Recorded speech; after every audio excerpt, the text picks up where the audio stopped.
So this game did not disappoint. The Lynx versus the Aces. And I'm going to be honest, I didn't watch this game in the first half. The Aces had a big lead. I'm not going to pretend I watched any of the first half of this game. As you guys didn't see here.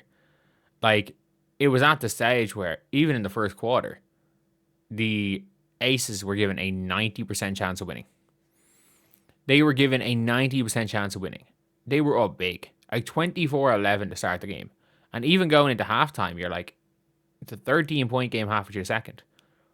Then Olivia Miles hits a couple of big shots here. And suddenly it's a 6-point game at halftime.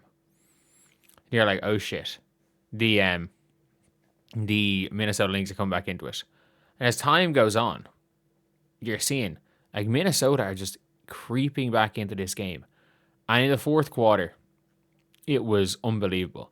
Like, I felt like Angel Wilson had a quiet game, but she hit a massive shot.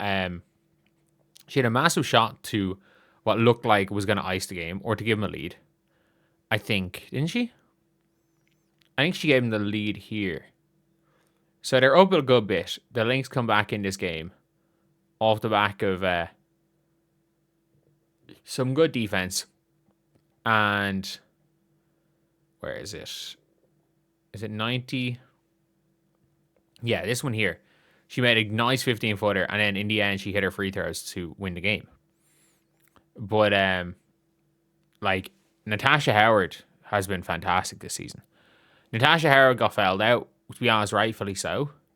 And the Minnesota Lynx ended the game with, like, Leah Tu King playing center. Like, Leah Tu King committed the foul at the end of the game, but, like, she's someone who wasn't even on a roster to start the year. I don't think people understand how impressive what the Minnesota Lynx are doing is. Look at the Minnesota Lynx bench, by the way. Dallaire.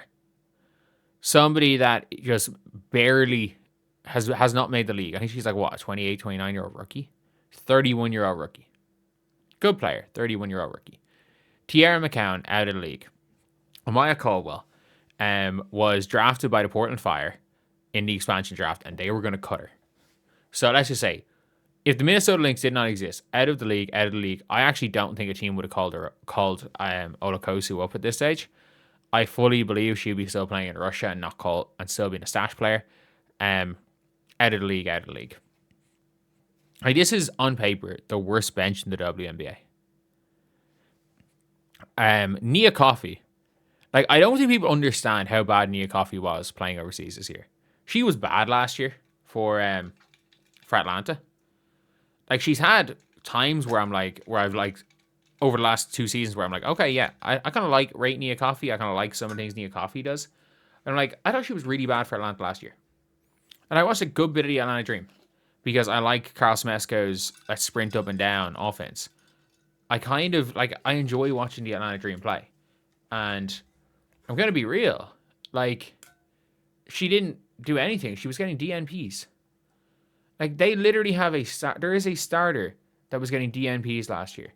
This was a rookie in Olivia Miles, who, I shit you not, like, was seen as borderline a fraud before she entered her 5th year in college. She, to be honest, not even that. She was seen by a lot of people thought she was a fraud coming out of college. Courtney Williams, cool, good player. Kayla McBride, really good player.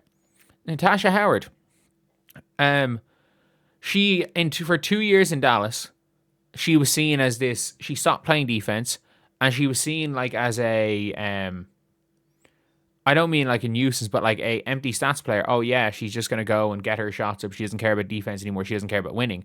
Then she went to Indiana, and I think she did a lot of little things, and then it got to the stage where it's like, okay, cool, she can kind of help you win, but it's like she gets in the way. She's not a spacer, and suddenly she's an all-star. This is insane by the Lynx. But for the Las Vegas Aces, early game, Chelsea Gray was superb. First half, absolutely superb. Jackie Young's getting back into it a little bit. Asia Wilson did pretty well. I thought Nalissa Smith was brilliant early as well. The second half, they were poor.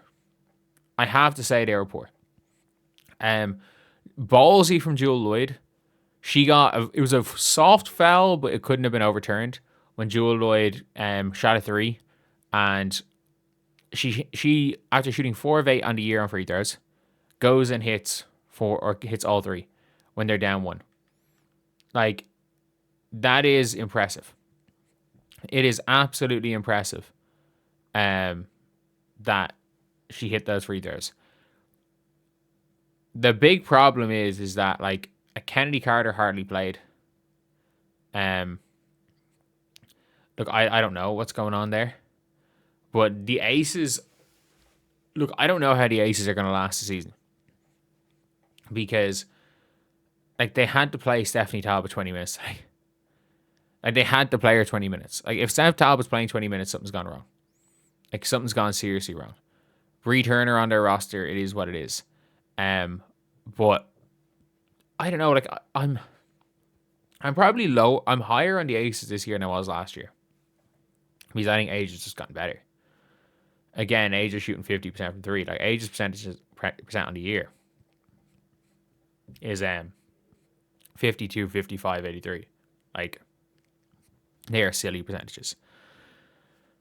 Absolutely silly percentages. And her rebound numbers are obviously going down because Nalissa Smith is such a good rebounder who has been fantastic this year. This is the Nalissa Smith that people thought was coming into the league when she was drafted from Baylor. This was not the Nalissa Smith that was in Indiana. This was not the Nalissa Smith in Dallas. Fair play. Like, everybody kind of knew, especially when she was coming out of Baylor, what her potential was. I didn't think she was going to hit it. And you know what? Like, obviously, her brother is her loudest fan, and, you know, kind of went a little bit reckless on the old social media. But you know what? I have to give credit where credit is due. It was this was a big one. This was a big one. And yeah, this was just one of those games where, like, it's genuinely just one of those games where this is two really good basketball teams facing off against each other. And it ended in the best way possible. Olivia Miles hitting a 3, or getting basically going on an 8-0 run or something, or 7-2 run. Going by AJ Wilson again for an and one. And then afterwards going and hitting the step back 3 to give them the lead. Unfortunately, the refs did bail out the Aces. I have to say that. The refs bailed out the Aces here. But it was a fantastic game by two fantastic teams. And look, I'm going to be real. On paper, this is not a matchup. But Cheryl Reeve has this team playing like fucking superhumans. Anyway, I'll see you guys.